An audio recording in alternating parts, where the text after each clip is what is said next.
আসসালামু আলাইকুম। ঢাকা কলেজের একাদশ শ্রেণীর প্রিয় শিক্ষার্থীরা, তোমরা সবাই কেমন আছো?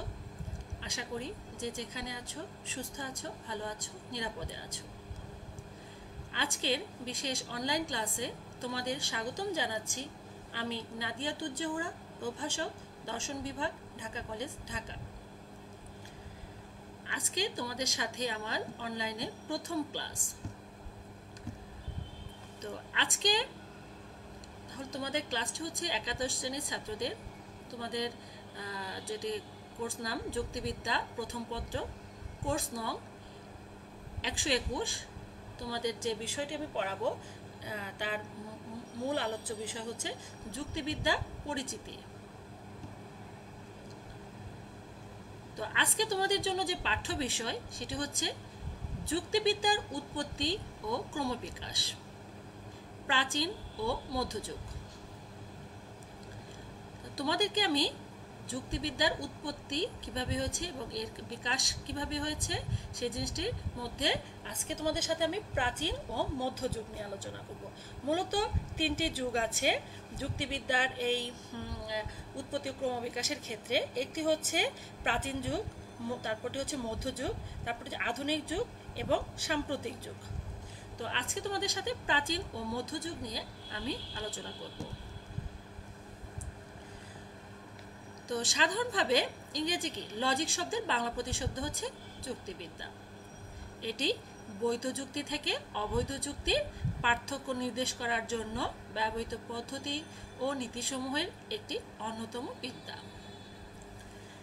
প্রায় 2500 বছর পূর্বে চর্চা শুরু হয়ে বর্তমানে যুক্তিবিদ্যা জ্ঞানের একটি স্বতন্ত্র শাখা হিসেবে সুপ্রতিষ্ঠিত হয়েছে। তো তোমাদের যেটি আমরা যে যুক্তিবিদ্যার উৎপত্তি ক্রমবিকাশকে তাহলে কি কয়েকটি ভাগে ভাগ করা হয়েছে, যেটি তোমাদেরকে আমি একটু আগে একবার বললাম যে প্রাচীন যুগ, মধ্যযুগ, আধুনিক যুগ এবং সাম্প্রতিক যুগ। তো এখন তোমাদের প্রাচীন যুগটা, তো প্রাচীন যুগে সময়সীমা কি খ্রিস্টপূর্ব 600 থেকে 529 খ্রিস্টপূর্ব পর্যন্ত। তাহলে কি এই যুগের ব্যাপ্তিকাল হচ্ছে 1129 বছর। যুক্তিবিদ্যার প্রাথমিক পর্যায় হিসাবে একে অবহিত করা হয়। তাহলে কি প্রাচীন যুগকে এই খ্রিস্টপূর্ব 600 থেকে 529কে কি করা হয় যে যুক্তিবিদ্যার প্রাথমিক পর্যায় হিসাবে অবহিত করা হয়। অর্থাৎ এই সময়কালে যুক্তিবিদ্যার যাত্রা শুরু হয়েছে বলে ধারণা করা হয়ে থাকে। প্রাচীন যুগে যুক্তিবিদ্যার চর্চা কোনো নির্দিষ্ট ধারার মধ্যে সীমাবদ্ধ ছিল না। এ সময় কয়েকটি ধারা বিদ্যমান ছিল, একে আমরা কয়েকটি ভাগে ভাগ করতে পারি। তাহলে দেখা যাচ্ছে যে প্রাচীন যুগের যে যুক্তিবিদ্যার চর্চা যখন শুরু হয়েছে তখন কি কোনো একটা ধারার মধ্যে ছিল না, মানে কি যে কোনো একটা জায়গায় সীমাবদ্ধ ছিল না, এটি কি বিভিন্ন ধারার মধ্যে বিদ্যমান ছিল। তাহলে কি এই যে এই ধারাগুলোকে আমরা কয়েকটি ভাগে ভাগ করতে পারি।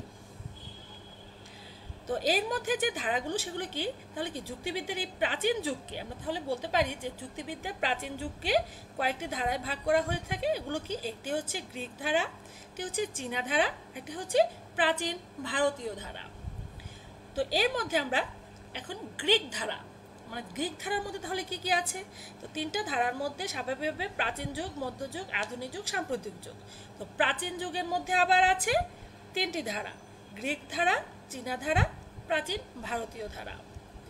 তো গ্রিক ধারা কি, প্রাচীন গ্রিক সভ্যতার যুক্তিবিদ্যার চর্চার ধারাকে আমরা চারটি যুগে ভাগ করতে পারি।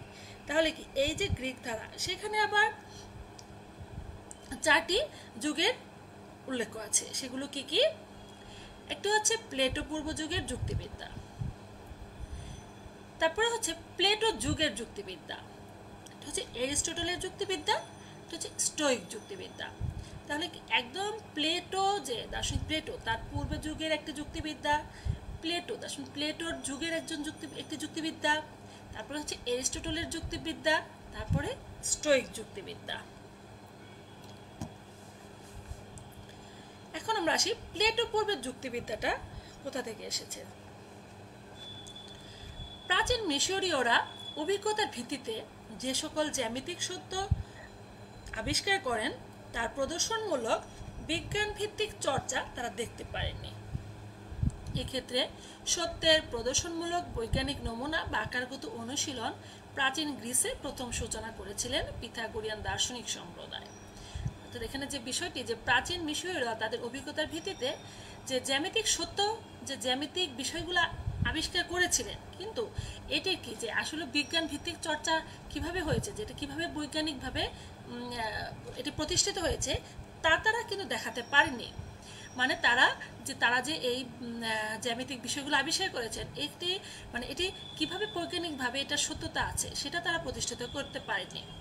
তো এটা কি করেছে, এক্ষেত্রে সত্যের এই প্রদর্শনমূলক বৈজ্ঞানিক নমুনা, অর্থাৎ এই যে আকারগত অনুশীলন, যে জ্যামিতিক বিষয়গুলো কিভাবে আসলো, সত্যতাটা কিভাবে প্রমাণ হলো, এগুলো করেছে প্রাচীন গ্রিসে প্রথম সূচনা করেছেন পিথাগোরিয়ান দার্শনিক সম্প্রদায়। আর এই পিথাগোরিয়ান দার্শনিক সম্প্রদায়ের প্রতিষ্ঠা হচ্ছেন দার্শনিক পিথাগোরাস। সংখ্যা তত্ত্ব নামে পরিচিত গণিত শাস্ত্রের ভিত্তি স্থাপনকারী দার্শনিক তত্ত্বটির প্রবর্তক এই পিথাগোরাস। তাহলে কি সেই পিথাগোরাস খুবই বিখ্যাত তার সংখ্যা তত্ত্বটির জন্য।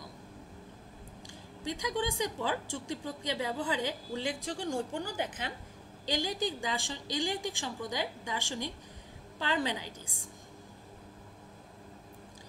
তো তিনি অবশ্য গ্রিক দার্শনিক নন।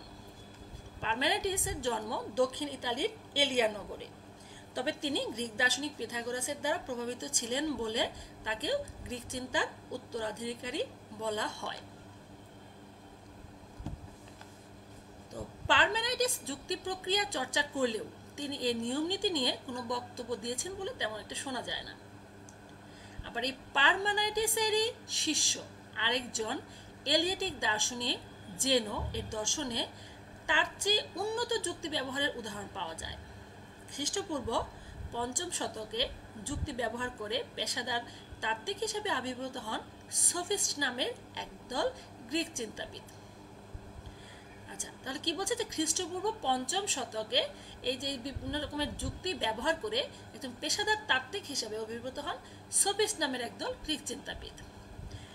আর এই সোফিস্ট নামের গ্রিক চিন্তাবিদদেরকে কূটতার্কিক, জ্ঞান ব্যবসায়ী ইত্যাদি বলে অভিহিত করা হয়। আর এই সোফিস্ট সম্প্রদায়ের যে প্রতিষ্ঠাতা তিনি হলেন দার্শনিক প্রোটাগোরাস। আচ্ছা, এরপরে আসে এই প্লেটো যুগের যুক্তিবিদ্যা। আচ্ছা, এখন প্লেটো যুগের যে যুক্তিবিদ্যা সেটা কি? প্লেটো যুক্তিবিদ্যার মৌলিক কিছু বিষয় বা ধারণা নিয়ে আলোচনার সূত্রপাত করেন, প্রস্তুত্থাপন করেন বা নতুন আঙ্গিকে সেগুলোকে ব্যাখ্যা করতে আগ্রহী হন। যেমন সত্য মিথ্যা স্বরূপ, আশ্রয় বাক্যের সাথে সিদ্ধান্তের সম্পর্ক, যৌক্তিক সংজ্ঞার প্রকৃতি ইত্যাদি। তাহলে আমরা কি দেখছি যে প্লেটো যুগের যে যুক্তিবিদ্যা, সেখানে যে মৌলিক বিষয় বা ধারণা নিয়ে আলোচনা করা হয় সেগুলো কি বিভিন্ন রকম যে প্রশ্ন উত্থাপন বা করা হয় সেগুলো বিভিন্ন আঙ্গিকে ব্যাখ্যা করা হয়। তাহলে কি কি সেগুলো?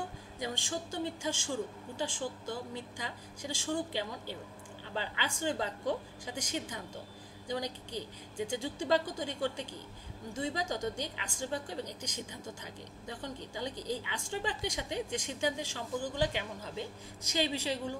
তারপরে যৌক্তিক সংজ্ঞা, যেটা তোমরা যৌক্তিক সংজ্ঞার বিষয়গুলো তোমরা সেকেন্ড পেপারে 2য় পত্রে জানতে পারবে। তো এই বিষয়গুলা ইত্যাদি প্রকৃতিগুলো দেখা যায় প্লেটো যুগের এই যুক্তিবিদ্যা ছিল। এই যুক্তিবিদ্যার বিষয়বস্তুগুলো ছিল এই সত্য মিথ্যা স্বরূপ, আশ্রয় বাক্যের সাথে সিদ্ধান্তের সম্পর্ক, যৌক্তিক সংজ্ঞা প্রকৃতি ইত্যাদি, এগুলোই প্লেটো যুগের যুক্তিবিদ্যা হিসেবে পরিচিত। আচ্ছা, এরপর যে বিষয়টি হচ্ছে এরিস্টটলের যুক্তিবিদ্যা, যেটি সবচেয়ে গুরুত্বপূর্ণ একটি বিষয়। এরিস্টটল গঠনমূলক চিন্তা পদ্ধতির মাধ্যমে, যাকে আমরা যুক্তি প্রক্রিয়া বা যুক্তি পদ্ধতি বলি, অর্থাৎ তাহলে কি এখানে বলছেন যে এরিস্টটল গঠনমূলক চিন্তা পদ্ধতির মাধ্যমে যুক্তিবিদ্যাকে জ্ঞানের একটি স্বতন্ত্র শাখা হিসেবে, মানে একটি আলাদা শাখা হিসেবে প্রতিষ্ঠিত করেন। তিনি মনে করেন জ্ঞান চর্চার সবগুলো শাখাই চিন্তার উপর নির্ভরশীল। এই চিন্তা গঠনমূলক না হলে সব বিজ্ঞান বা জ্ঞান চর্চার শাখাই ত্রুটিপূর্ণ হয়ে পড়ে। এরিস্টটল যুক্তিবিদ্যার জনক হিসেবে সমাদৃত। তাহলে এই যে এখানে বলা হয়েছে যে এরিস্টটলের মতে কি, যে যুক্তিবিদ্যাটা, এরিস্টটল যুক্তিবিদ্যাকে কি বলেছেন, তিনি বলেছেন যুক্তিবিদ্যা হলো চিন্তার বিজ্ঞান বা বিদ্যা, চিন্তার আকার ও উৎপত্তি নিয়ে আলোচনা করা যুক্তিবিদ্যার কাজ। মানে এখানে তিনি যুক্তিবিদ্যা এমন একটা বিষয় বলেছেন যেটা চিন্তার বিজ্ঞান বা বিদ্যা, চিন্তার আকার উৎপত্তি নিয়ে আলোচনা করাই যুক্তিবিদ্যার কাজ। আর যুক্তিবিদ্যা চিন্তাকে সুশৃঙ্খল করার একটি বিদ্যা। তাহলে এখানে আমরা যে বলছি যে এই প্রাচীন গ্রিক দার্শনিক এরিস্টটল হচ্ছেন যুক্তিবিদ্যার একজন জনক। তিনি প্রথম গঠনমূলক চিন্তা পদ্ধতির মাধ্যমে যুক্তিবিদ্যাকে বিজ্ঞানের একটি স্বতন্ত্র শাখা হিসেবে প্রতিষ্ঠিত করেন। তাহলে কি তিনি একটি গঠনমূলক চিন্তা হিসেবে একে এই যে স্বতন্ত্র শাখা হিসেবে প্রতিষ্ঠিত করেন। তারপর বলা যেটা বলছে যে এ কারণে এরিস্টটলকে যুক্তিবিদ্যার জনক বলা হয়। এরিস্টটল যুক্তিবিদ্যা সংক্রান্ত লেখনী অর্গানন নামে সংকলিত হয়। এতে তিনি কি কি বিষয় আর করেন, যে যুক্তির ধরন, তারপর হচ্ছে প্রয়োজনীয়তা, পদ, সহানুমান ইত্যাদি সহ যুক্তিবিদ্যার আধুনিক স্তর নিয়েও তিনি আলোচনা করেন। তাহলে কি এই যে এরিস্টটল যুক্তিবিদ্যার তার লেখনী যে অর্গানন নামে যে সংকলিত হয়, এখানে তাহলে তিনি কি বিষয়গুলো আরেকবার দেখো, তিনি যুক্তির ধরন, যুক্তির প্রয়োজনীয়তা, যুক্তির পদ, তারপরে কি অনুমান বা সহানুমান ইত্যাদি সহ যুক্তিবিদ্যার আধুনিক প্রতীকী স্তর এবং এর পূর্ব পর্যন্ত সনাতনী যুক্তিবিদ্যার উল্লেখযোগ্য প্রায় সব দিক নিয়ে আলোচনা করেন। তাহলে আধুনিক প্রতীকী স্তর ছাড়াও তিনি সনাতনী যুক্তিবিদ্যার যে আরো দিক সেগুলো নিয়েও তিনি আলোচনা করেন। এই সব কিছু মিলিয়েই এরিস্টটলকে যুক্তিবিদ্যার জনক বলা হয়। এরপর আমরা আসব স্টোয়িক যুক্তিবিদ্যা। তো স্টোয়িক যুক্তিবিদ্যাটা কিভাবে আলোচনা আসছে, খ্রিস্টপূর্ব ৩য় শতকে গ্রিসের এথেন্সে স্টোয়িক গোষ্ঠীর আবির্ভাব হয়। গ্রিসের কিটিয়ামের অধিবাসী জেনো স্টোয়িক দার্শনিক সম্প্রদায়ের প্রতিষ্ঠাতা। কে? গ্রিসের কিটিয়ামের অধিবাসী জেনো। জেনো হচ্ছেন এই স্টোয়িক দার্শনিক সম্প্রদায়ের প্রতিষ্ঠাতা। স্টোয়িকবাদ বোঝানোর চেষ্টা করে যে বিশৃঙ্খল আবেগ বা অবধারণ যে কোনো বিচারমূলক চিন্তার ক্ষেত্রে ভ্রান্তি ঘটায়। তাই কোনো সত্যান্বেষী সাধক, বৌদ্ধিক বা নৈতিক পূর্ণতাকামী ব্যক্তির উচিত এ ধরনের আবেগ থেকে দূরে থাকা। এখানে যে বিষয়টা আসছে যে স্টোয়িক যুক্তিবিদ্যা যে খ্রিস্টপূর্ব ৩য় শতকে গ্রিসের এথেন্সে স্টোয়িক গোষ্ঠীর আবির্ভাব হয়। স্টোয়িক গোষ্ঠীর আবির্ভাব হয় গ্রিসের এথেন্সে। আচ্ছা, খ্রিস্টপূর্ব ৩য় শতকে গ্রিসের কিটিয়ামের অধিবাসী এবং এই গ্রিসের কিটিয়ামের নামে একটি শহরের অধিবাসী জেনো স্টোয়িক দার্শনিক সম্প্রদায়ের প্রতিষ্ঠাতা। আর এই স্টোয়িক দার্শনিক সম্প্রদায় অর্থাৎ এই যে স্টোয়িকবাদ দার্শনিক সম্প্রদায় যে মতবাদটি তৈরি করেন যে একটি স্টোয়িকবাদ, স্টোয়িক যুক্তিবিদ্যা যেখানে স্টোয়িকবাদ, সেখানে বোঝানোর চেষ্টা কি করা হয়েছে যে কোনো কিছু বিশৃঙ্খল আবেগ বা অবধারণ যে কোনো বিচারমূলক চিন্তার ক্ষেত্রে ভ্রান্তি ঘটায়। তাহলে কি কোনো একটা কিছু বিশৃঙ্খল আবেগ বা অনুভূতি অবধারণ যে কোনো বিচারমূলক চিন্তার ক্ষেত্রে ভ্রান্তি ঘটায়, যে কোনো কিছু বিচারমূলক চিন্তা করাতে সাহায্যকর না। তাই বলা হয়েছে যে তাই কোনো সত্যান্বেষী সাধক মানে সত্যের অন্বেষণ করে এমন কোনো সাধক, বৌদ্ধিক বা নৈতিক পূর্ণতাকামী ব্যক্তির উচিত এই ধরনের বিশৃঙ্খল আবেগ থেকে দূরে থাকা। আচ্ছা, এরপরে কি আসছে যে আমরা একটু আগে বললাম, তাহলে আমরা এতক্ষণ আলোচনা করলাম যে গ্রিক ধারা। গ্রিক ধারার মধ্যে কি কি গেল, যে প্লেটো পূর্ব যুগের যুক্তিবিদ্যা, প্লেটোর যুক্তিবিদ্যা, এরিস্টটলের যুক্তিবিদ্যা এবং স্টোয়িক যুক্তিবিদ্যা। তাহলে গ্রিক ধারার পরে আমরা আসছি এখন চীনা ধারায়। তাহলে প্রাচীন যুগের গ্রিক ধারা আলোচনা করলাম, এখন আমরা এই প্রাচীন যুগের চীনা ধারা নিয়ে কথা বলবো। প্রাচীন চীনের মোজি নামের একজন চিন্তাবিদ যুক্তিবিদ্যার উল্লেখযোগ্য অবদান রেখেছেন। আর এই মোজি ছিলেন একজন নীতিবিদ ছিলেন, কিন্তু বৈধ অনুমান এবং সঠিক সিদ্ধান্ত অনুমিত করার শর্ত নিয়ে তিনি গুরুত্বপূর্ণ আলোচনা করেছেন। মজি প্রবর্তিত সম্প্রদায় মোহিস্ট নামে পরিচিত, যা মূলত একটি যুক্তিবাদী সম্প্রদায়।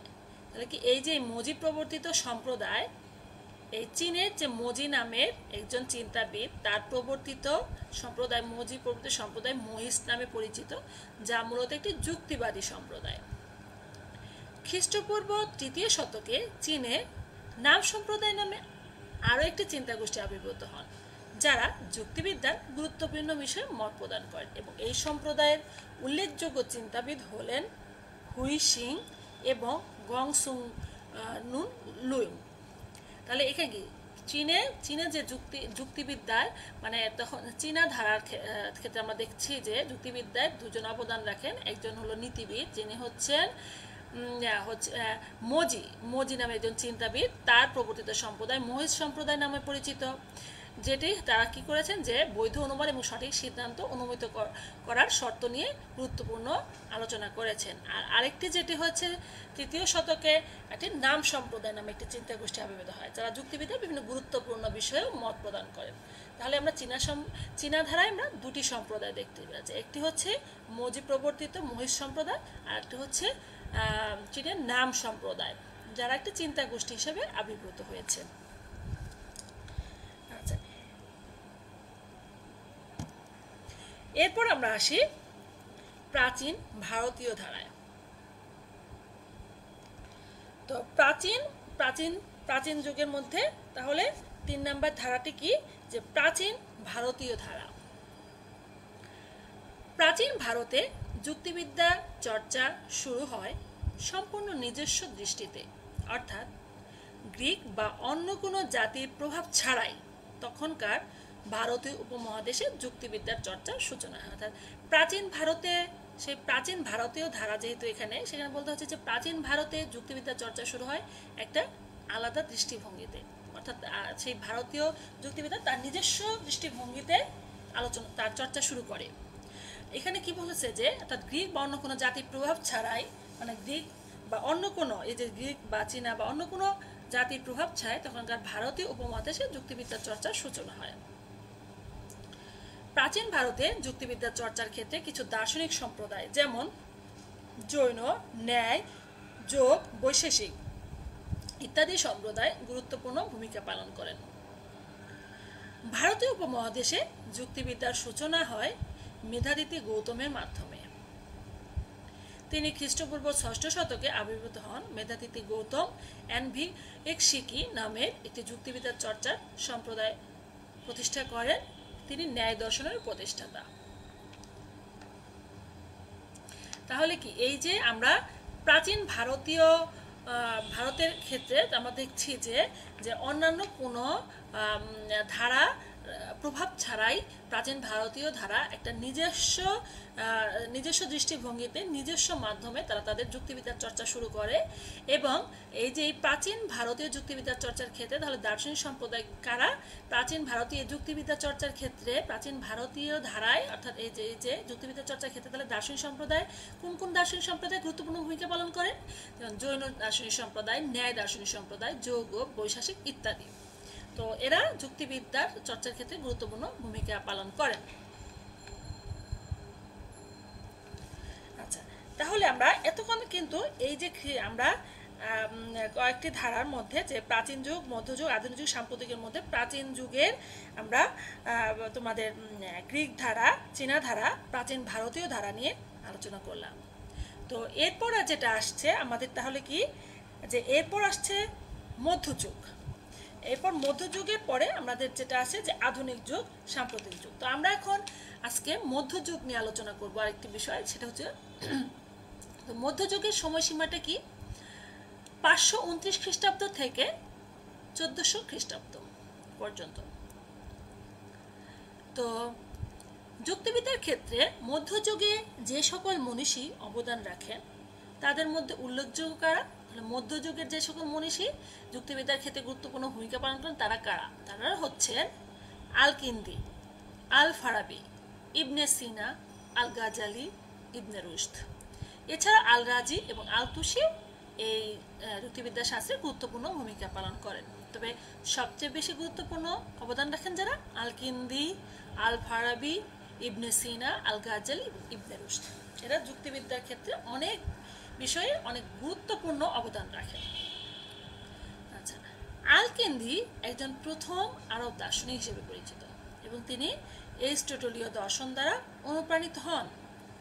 আল-কিন্দি 361টি গ্রন্থ লিখেছেন, যার মধ্যে 9টি ছিল যুক্তিবিদ্যা বিষয়ক।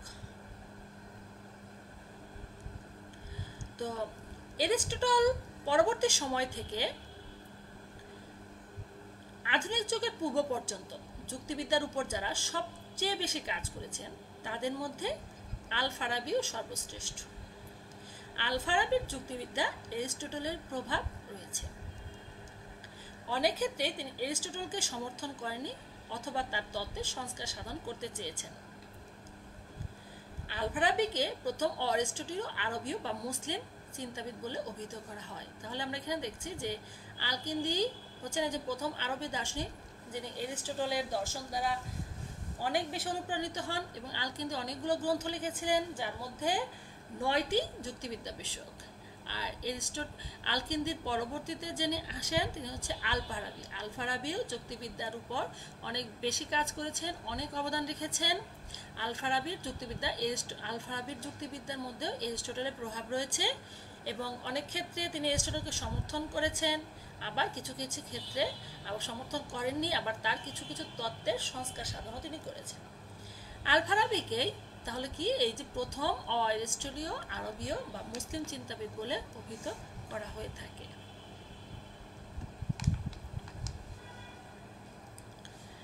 তো এখানেই আমরা এই মধ্যযুগের মধ্যে যেটা দেখছি যে সহানুমান, আরোহ অনুমান সংক্রান্ত আলোচনা, পদ ও বচনের ভাষাতাত্ত্বিক যৌক্তিক আলোচনা ইত্যাদির ক্ষেত্রে আল ফারাবির চিন্তার মৌলিকত্ব দেখা যায়। এই জন্য তিনি একজন মৌলিক চিন্তাবিদ হিসেবে পরিচিত লাভ করে। তাহলে কি আল ফারাবি যেমন প্রথম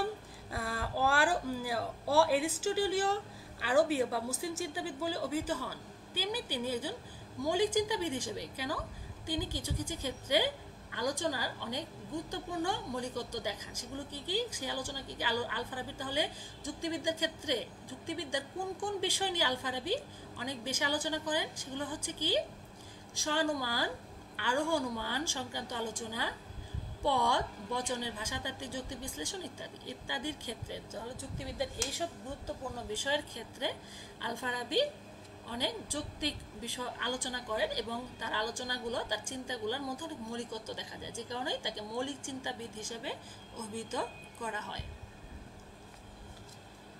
আচ্ছা, এরপর আমরা আসব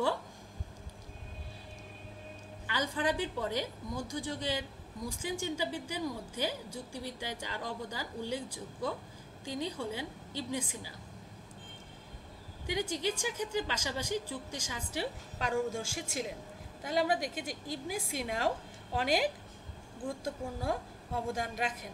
ইবনে সিনা দেখা যায় চিকিৎসা শাস্ত্র ছাড়াও যুক্তিবিদ্যার ক্ষেত্রে অনেক গুরুত্বপূর্ণ অবদান রাখেন।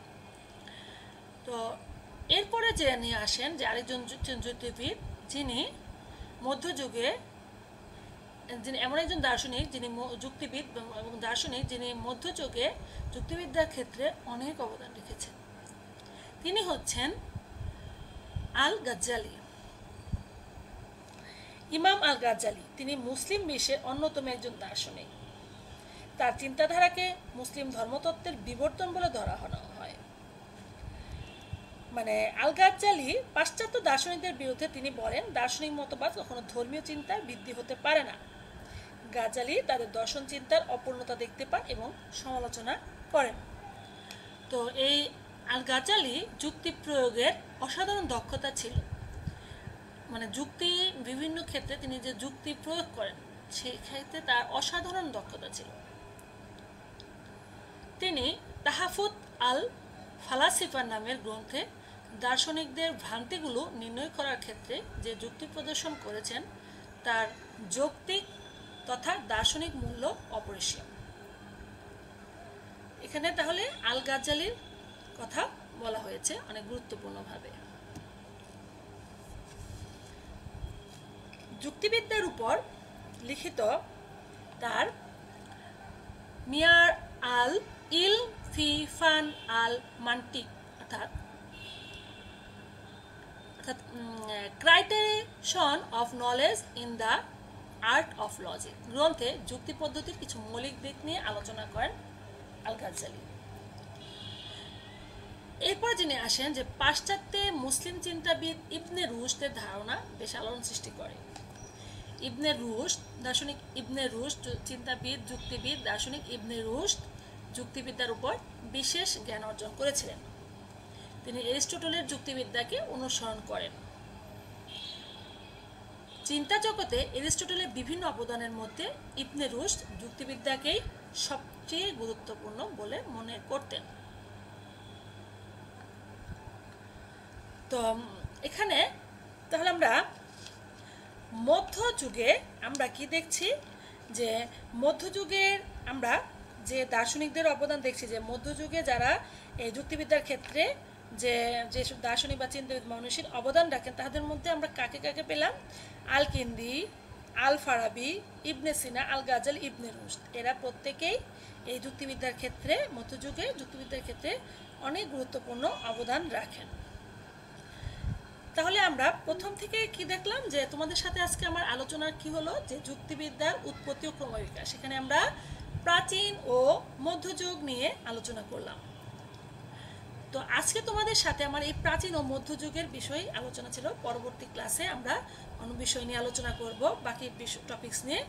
তো এখানে যে যুক্তিবিদ্যার উৎপত্তি ও ক্রমবিকাশে তাহলে আমরা আরেকবার বলি যে কোন কোন বিষয় আলোচনা করলাম। যে প্রাচীন যুগ, তাহলে প্রাচীন যুগ মধ্যযুগ। তা প্রাচীন যুগের মধ্যে আমরা কি দেখেছি যে আমরা মূলত জানি যে এই যুক্তিবিদ্যার যে ঐতিহাসিক ধারা সেখানে 4টি যুগ। এটি হচ্ছে প্রাচীন যুগ, মধ্যযুগ, আধুনিক যুগ, সাম্প্রতিক যুগ। সেখানে আমরা প্রাচীন যুগকে দেখলাম যে আমরা প্রাচীন যুগের আবার কয়েকটি ধারা নিয়ে আলোচনা করলাম। একটি হচ্ছে গ্রিক ধারা, চীনা ধারা, প্রাচীন ভারতীয় ধারা। তো গ্রিক ধারায় আমরা আবার দেখেছি কি প্লেটো পূর্ব যুগের যুক্তিবিদ্যা, প্লেটোর যুক্তিবিদ্যা, এরিস্টটলের যুক্তিবিদ্যা, স্টোয়িক যুক্তিবিদ্যা। তো আমরা এই 4 সময়ের যুক্তিবিদ্যা আলোচনা করলাম। এরপরে যেটা আমরা আলোচনা করেছি যে চীনা ধারা, তারপরে আমরা আলোচনা করেছি প্রাচীন ভারতীয় ধারা। এখানে আমরা বিভিন্ন যুক্তিবিদ্যা কিভাবে আলোচনা হয়েছে সেগুলো নিয়ে আলোচনা করলাম। এবং সবার শেষে আমরা মধ্যযুগ নিয়ে আলোচনা করলাম, যেখানে আমরা আল কিন্দি কি বলেছেন, আল ফারাবি, ইবনে সিনা, আল গাজ্জালি, ইবনে রুশদ এরা মধ্যযুগের গুরুত্বপূর্ণ দার্শনিক মনীষী যুক্তিবিদ। এরা যুক্তিবিদ্যা সম্পর্কে যে কি কি আলোচনা করেছেন সেটার সংক্ষিপ্তভাবে আমরা কিছু বললাম। তো তাছাড়া মধ্যযুগে যে আরও আছে, যে আরও দুজনের নাম আমরা জানি, সেটা হচ্ছে আল রাজি, আল তুসি। তো এরা সবাই যে যুক্তিবিদ্যার ক্ষেত্রে অনেক গুরুত্বপূর্ণ অবদান রেখেছেন। তো প্রিয় শিক্ষার্থীরা, আজকে তোমাদের সাথে আমার এ পর্যন্তই ক্লাস। তো তোমরা আমার এই আজকের এই ক্লাস যে যুক্তিবিদ্যা উৎপত্তি ক্রমবিকাশ প্রাচীন ও মধ্যযুগের অংশটুকু বইয়ে পড়বে এবং আমার ক্লাসটা ফলো করবে, দেখবে তোমাদের কনসেপ্টটা অনেক ক্লিয়ার হয়ে যাবে। আর এটা হচ্ছে ধারাবাহিকভাবে এটা পড়তে হবে, মানে এখানে অনেক কিছু মাথায় রাখতে হবে তোমাদের বিষয়গুলা, যে কোন যুগে কোনটা, কোন দার্শনিক, কোন যুক্তিবিদ অবদান রেখেছেন এই বিষয়গুলা। তো আজকে তোমরা এই পর্যন্তই। তোমরা সবাই সুস্থ থাকো, ভালো থাকো, নিরাপদে থাকো। আল্লাহ হাফেজ।